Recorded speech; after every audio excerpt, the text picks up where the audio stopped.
अस्सलाम वालेकुम। आज हम एम्ब्रेसिंग सपोर्ट की वीडियो में जिस्म के जिस हिस्से का जिक्र करने जा रहे हैं उसके बारे में सोचते हुए हमेशा मुझे एहसास होता है कि हमें कितना शुक्र अदा करना चाहिए रब का कि जिसने हमें अपनी रोज़मर्रा ज़िंदगी के तमाम मामलात को संभालने के लिए कैसी कैसी खूबसूरत नेमतों से नवाजा है। और बेशक कि हम उनका इदराक करें या ना करें, अगर उनमें कोई तकलीफ़ हो तो हमारे लिए अपनी ज़िंदगी को बग़ैर किसी मसले के लेके चलना नामुमकिन हो जाता है। मैं बात करूँ हाथ की और कलाई की। हाथ क्या है? हम लिखते हैं, हम किसी चीज़ को उठाते हैं, हम अपने हाथ में कोई चीज़ पकड़ते हैं, हम इंतहाई नफासत से कोई शेप बनाते हैं, सुई में धागा डालते हैं, कढ़ाई करते हैं, हम टाइपिंग करते हैं, हम ड्राइविंग करते हैं। हम इसके अलावा अपने हाथों से रोज़मर्रा ज़िंदगी के इस्तेमाल के इतने ढेर सारे काम करते हैं जो अगर हमारे पास हाथ ना हो तो इनको करना हमारे लिए मुहाल हो। और कलाई क्या है? कलाई जिस्म का वो हिस्सा या जोड़ है जो हमारे हाथ को बाजू के साथ जोड़ रहा है। और अगर कलाई के जोड़ में मूवमेंट पॉसिबल ना हो, मूवमेंट ना मिले तो फिर क्या होता है कि हाथ भी बेकार हो जाता है, क्योंकि हम हाथ से हरकत कर रहे हैं लेकिन मतलूबा जगह पे हाथ को लेके जाने में कलाई अपनी मूवमेंट्स कर रही है। तो आप सोचें कि अगर कलाई स्टिफ हो जाए तो हाथ अपनी हरकत करने के लिए उस जगह ना जा पाएगा जहाँ उसने काम करना है, और अगर हाथ बेकार हो जाए तो कलाई जितना मर्जी हिलती रहे तो हाथ तो बेकार हो गया। इसलिए हाथ और कलाई ये दोनों एक दूसरे से मिलकर ऐसा फंक्शनल यूनिट बनाते हैं कि एक दूसरे के ऊपर डिपेंड करता है। जैसा कि आप इस मॉडल में देख सकते हैं, ये छोटी उंगली की तरफ जो बोन है उसको अल्ना कहते हैं और जो अंगूठे की तरफ बोन है इसको रेडियस कहते हैं। ये दोनों बोन्स और उसके बाद हाथ की छोटी छोटी बोन्स जिनको हम कार्पल बोन्स कहते हैं, उनकी पीछे वाली जो रो होती है उसके साथ ये मिलके जॉइंट बनाते हैं जो कि रिस्ट जॉइंट है। और उसके बाद हाथ में भी बहुत से मज़ीद जॉइंट्स हैं क्योंकि आपको इतनी सारी हड्डियां नज़र आ रही हैं। ये याद रखिए कि हम एक हरकत करते हैं अपने हाथ से तो वो सिर्फ एक हरकत नहीं होती, उसके पीछे एक पूरा मैकेनिज़्म होता है। ये पूरा एक मजबूत निज़ाम है जो कि हड्डियों, जॉइंट्स, टेंडन्स, लिगामेंट्स, मसल्स, उनको सप्लाई करने वाली नर्व से मिलकर बना है। हाथों और कलाई की मुख्तलिफ जो मसाइल होते हैं उनके अलामात में क्या क्या हो सकता है? दर्द हो सकती है, स्टिफनेस हो सकती है, सोजिश हो सकती है, वर्म आ गया।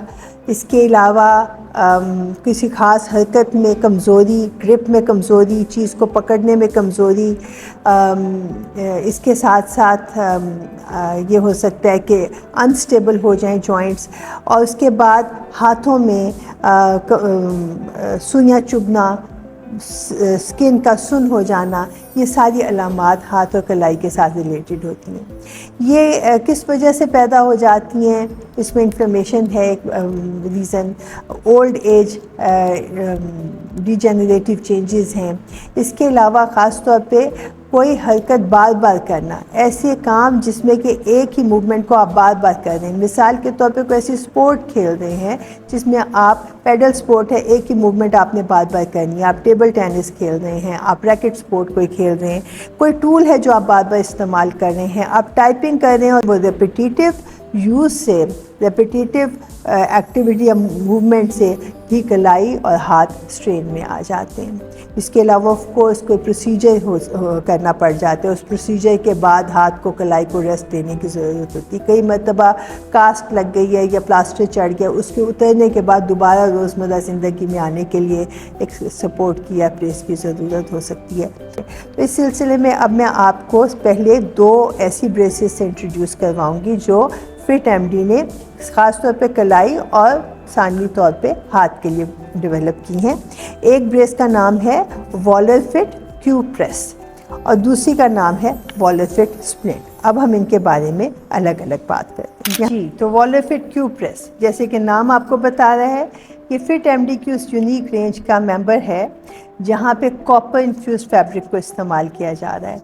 और जब ये जिस्म के साथ लगता है तो कॉपर के बेनिफिट्स को हम महसूस कर सकते हैं, जिनमें से एंटी इन्फ्लेमेटरी के बारे में एम्पिरिकल एविडेंस है, एंटी माइक्रोबियल के बारे में एविडेंस है कि ये प्रॉपर्टीज़ इन ब्रेसेस ये कॉपर की होती हैं, जो कि अब इन्फ्यूज़ कर दिया गया है इन ब्रेसेस के फैब्रिक के अंदर। वॉलरफिट क्यू प्रेस में ये एक स्पेशल थंब लूप है, जिसको आप अंगूठे से पहन लें तो ये ब्रेस को अपनी जगह पे रखने में मदद करता है। उसके बाद आप इसे लपेट कर इस वेलक्रो के ज़रिए फ़िक्स करेंगे और इसके बाद आप एक एडिशनल एडजस्टमेंट स्ट्रैप से इसको लाकर अपनी मर्ज़ी के कंप्रेशन के साथ, कंट्रोल के साथ इसको फिक्स कर लेंगे। अब वॉलरफिट क्यूब प्रेस को हम किस वक्त इस्तेमाल कर सकते हैं? ये mild level of compression provide कर रहा है। अगर mild to moderate wrist pain है इस वक्त, या फटीग हो गई है, या फिर एंटी इन्फ्लेमेटरी है तो वरम या सोजिश की कैफियत है, एकिंग दुखते हुए कलाइयाँ हैं, दुखती हुई कलाइयाँ हैं, या कि इसके अलावा आपका कोई रिस्ट के कोई टेंडन्स जो हैं उनमें इन्फ्लेमेशन हो गई, डिकोवेरिन टेनोसाइनोवाइटिस हो गया है। इसके अलावा early onset carpal tunnel syndrome, जिसमें कि यहाँ पे जो टनल होती है जिसके ज़रिए टेंडन्स पास करते हैं, उनके बीच में नर्व होती है, कंप्रेस हो जाए, तो उसके अर्ली ऑनसेट में इसको इस्तेमाल करें तो इसको इमोबिलाइजेशन से हो सकता है डिज़ीज़ के फर्दर प्रोग्रेस होने में मदद मिल सके, उससे बचाव हो सके। और इस एडजस्टमेंट स्ट्रैप की वजह से, क्योंकि ये रिस्ट को कंप्रेशन दे रहा है और रिस्ट को एक स्टेबलाइजिंग फैक्टर दे रहा है, इस वजह से ये वो लोग जो कि हाथ की फ्री मूवमेंट चाहते हैं लेकिन रिस्ट पे स्टेबिलिटी चाहते हैं, यानी कि जो एक रिपीटिटिव मूवमेंट वाली स्पोर्ट्स खेलते हैं, मिसाल के तौर पे पेडल प्लेयर्स हैं, मिसाल के तौर पे टेनिस प्लेयर्स हैं, उनके लिए ये इंतहाई फ़ायदेमंद है, क्योंकि ये रिपीटिटिव इंजरी से बचाएगी आपको। कोई टाइपिंग आप करते हैं कहीं, इसको आप इंजरी होने से पहले भी इन चीज़ों से अपने आप को बचा सकते हैं। अब हम आते हैं अगली ब्रेस की तरफ, जिसका नाम है वॉलरफिट स्प्लिंट। वॉलरफिट स्प्लिंट, जैसे कि नाम आपको बता रहा है कि एक स्प्लिंट है। स्प्लिंट आपको पता होगा वो सख्त लकड़ी नुमा फट्टी को कहते हैं, जो कि कई दफ़ा जोड़ों को इमोबिलाइज़ करने के लिए बांध दी जाती है। ये क्योंकि इस डमी का हाथ तो मुड़ा हुआ है, फिक्स है, तो मैं इसे आपको अपने हाथ पे पहन के दिखाती हूँ। इसको आपने ऐसे पहनना है। इसके आप देखिएगा कि इसमें ये एक मेटल का स्टिफ और फर्म एक स्टे है, एक बार ऑफ मेटल है जो इसके अंदर एम्बेड हुई है। तो आप इसको, इस बार को अपनी कलाई की तरफ, अपने हथेली की तरफ रखते हुए इसे पहनेंगे तो इसके अंदर ये दो होल्स आपको मिल रहे हैं। अगर आप लेफ़्ट हैंड में पहन रहे हैं तो अपना अंगूठा इधर से निकाल लें, और अगर आप राइट हैंड में पहन रहे होंगे तो अंगूठा इधर से निकालें। ये थंब के लिए है। इसको आप पहन के यहाँ तक लाएंगे। उसके बाद आप इसके ये 3 स्ट्रैप्स हैं जिन्हें आप अपने कंफर्ट के मुताबिक टाइट कर लेंगे। ये देखिए, ये है, ये कलाई पे आपने टाइट कर लिया, और ये एक कंप्रेशन बैंड है जो आपने ऑल अराउंड पहन लिया। अब कलाई की मूवमेंट रिस्ट्रिक्ट हो गई, तो वो सारी कंडीशंस जिनमें आपने कलाई को मूव होने से रोकना है। मसलन कोई इंजरी के बाद, कोई प्रोसीजर होने के बाद डॉक्टर ने आपको कहा अब आपकी कलाई को आपने मूव नहीं करना, तो आप इस स्प्लिंट का इस्तेमाल करें। प्लास्टर उतरा है, प्लास्टर के बाद अब आप रिकवरी की तरफ जा रहे हैं, स्टेप अप कर रहे हैं इनटू द डेली लाइफ। आप कुछ ऐसे के लिए इसे इस्तेमाल करें, कभी पहने कभी उतारें, और आहिस्ता आहिस्ता अपनी ज़िंदगी की तरफ आ जाएं। इसके अलावा रिस्ट का स्प्रेन हो गया है, सवेयर स्प्रेन है। इसके अलावा कार्पल टनल सिंड्रोम इस्टेब्लिश हो गया है, और अब उससे बचत का तरीका, वन ऑफ द फैक्टर्स इलाज के साथ साथ ये होता है कि रिस्ट जॉइंट को इमोबिलाइज़ कर दिया जाए। तो आप रिस्ट जॉइंट को इमोबिलाइज़ कर सकते हैं रिहैबिलिटेशन के दौरान। और रेपिटेटिव स्ट्रेन इंजरी, वो जो स्पोर्ट्स में तो आप इसको इस्तेमाल नहीं करेंगे, क्योंकि ये आपके हाथ को मूव नहीं होने देगा। ये मतलब इसके साथ आप स्पोर्ट नहीं खेल सकेंगे, ये आपके हाथ को मूव नहीं होने देगा। और कलाई को भी, सिर्फ ये हाथ की उंगलियां थोड़ी हरकत करती है, कलाई को भी पकड़ के रखता है। इस वजह से ये ज़्यादातर उन कंडीशंस में पहना जाता है जहाँ पे मैक्सिमम स्टेबिलिटी की ज़रूरत हो।